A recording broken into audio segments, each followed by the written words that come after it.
بسم اللہ الرحمن الرحیم۔ قل اے نبی آپ کہہ دیجئے، یا اہل الکتابی اے اہل کتاب، تعالو تم آؤ، الی طرف، کلمتن ایک ایسے کلمے کے، سوائن جو برابر ہے، بیننا ہمارے درمیان، و بینکم اور تمہارے درمیان۔ وہ کلمہ کیا ہے؟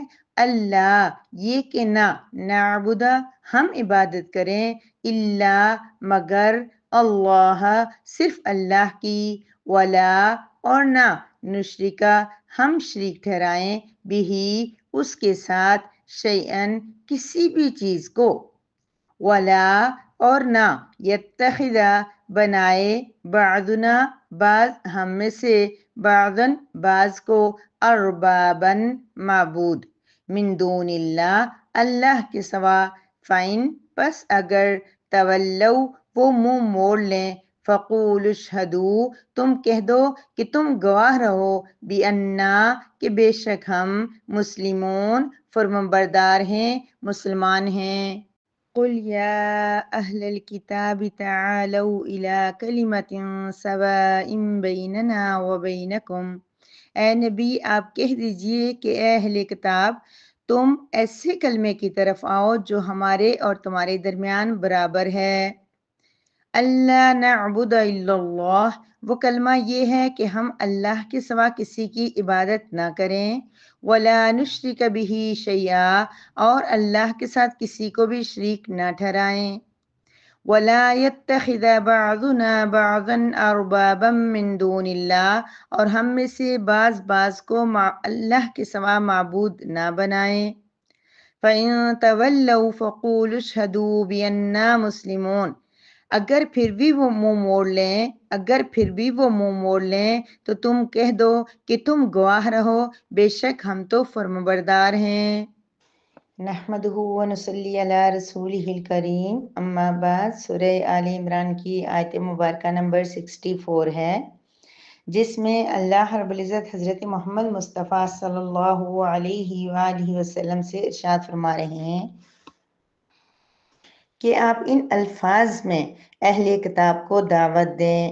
یہاں پر دعوت دینے کا ایک اسلوب بھی بیان کیا جا رہا ہے کہ جب بھی ہم کسی کو دعوت دینا چاہیں، جب بھی ہم کسی کو صحیح بات بتانا چاہیں تو پہلے ان چیزوں پر آنا چاہیے جو ہماری اور ان کے درمیان میں ایکول ہیں، جن میں زیادہ اختلاف نہیں ہے، جن میں ہمارا جو برابر کا سلوک چل رہا ہوتا ہے۔ پھر یہ ہوتا ہے کہ اگلا تھوڑا سا یہ کنونس ہوتا ہے کہ یہ بندہ جو بات کر رہا ہے یہ اور میں پہلے ہم سیم ہیں، ہمارے اندر کوئی اتنا زیادہ ڈیفرنس نہیں ہے، پھر وہ بات سننے کے لیے تیار ہو جاتا ہے۔ جب انسان بات سننے کے لیے تیار ہوتا ہے تبھی اس پہ بات اثر کرتی ہے۔ اگر ہم کسی کو اس وقت بات کہیں، کسی کو اس وقت لیکچر دیں، اس وقت سمجھائیں جب اس کا ذہن ہی ہماری بات سننے کے لیے تیار نہ ہو تو وہ کبھی بھی بات نہیں مانے گا، اگرچہ وہ بات کتنی ہی معقول اور کتنی ہی درست کیوں نہ ہو۔ تو اس لیے اس کو پہلے ایک انداز، ایک پیار محبت کے انداز سے اس کو اپنی طرف مائل کرنے کے لیے، اپنی وہ امپورٹنٹ بات جو آپ اس کو سکھانے جا رہے ہیں، کہنے جا رہے ہیں، اس سے پہلے اس کو کوئی ایسی بات کریں جو آپ اور وہ متفق ہیں، جس پہ آپ کا اتفاق ہے۔ ضروری نہیں ہے کہ ہمیشہ جھگڑا، لڑائی، بحث، مباحثہ کر کے ہی بات شروع کی جائے، اس کا ایفیکٹ بہت برا ہوتا ہے۔ اللہ پاک حضور اقدس صلی اللہ علیہ وسلم سے فرما رہے ہیں کہ اہل کتاب کو اس طرح سے دعوت دیں، پہلے ان کو کس بات کی طرف بلائیں؟ ایک ایسے کلمے کی طرف جو ہمارے اور تمہارے درمیان برابر ہے۔ کیا مطلب؟ جو یہودی ہیں وہ بھی مانتے ہیں، جو ورڈنگ ان کی ہے وہ یہی ہے کہ اللہ کے سوا کوئی معبود نہیں ہے، اللہ ہی کی عبادت کی جاتی ہے۔ عیسیٰ علیہ السلام کے پیروکار بھی یہ مانتے ہیں کہ عبادت صرف اللہ ہی کی جاتی ہے، اللہ کے سوا کوئی معبود نہیں ہے۔ پھر اندر ان کے جو اختلافات ہیں، اندر جو ان کے جو چیزیں کمی ہے عقیدوں کے اندر اور اس طرح کی جن کی وجہ سے وہ اسلام سے دور ہو گئے، اصل میں تو وہ بھی مسلمان تھے نا۔ ہمیشہ میں یہی کہتی ہوں، یہود و نصارہ کون تھے؟ اللہ کو ماننے والے۔ موسیٰ علیہ السلام کے پیروکار جو تھے وہ یہودی تھے، عیسیٰ علیہ السلام کے پیروکار وہ کیا تھے؟ عیسائی تھے۔ تو اس وجہ سے ان لوگوں کا اور ہمارا کلمہ بالکل سیم تھا۔ ہماری اور ان کی پہچان کیا تھی؟ اللہ، اس کے رسول، نبی۔ لیکن بعد میں کیا ہوا؟ ان کے اندر اختلافات پڑ گئے، جب انہوں نے اللہ کے ساتھ کیا کیا؟ عزیر علیہ السلام کو اللہ کا بیٹا کہہ دیا یہودیوں نے۔ پھر یہودی نے دین میں کے اندر تحریفات کر لی، ان کے علماء نے اپنے مفاد کے مسائل کو بیان کیا، دوسروں کو چھوڑ دی، بہت ساری باتیں ان کی۔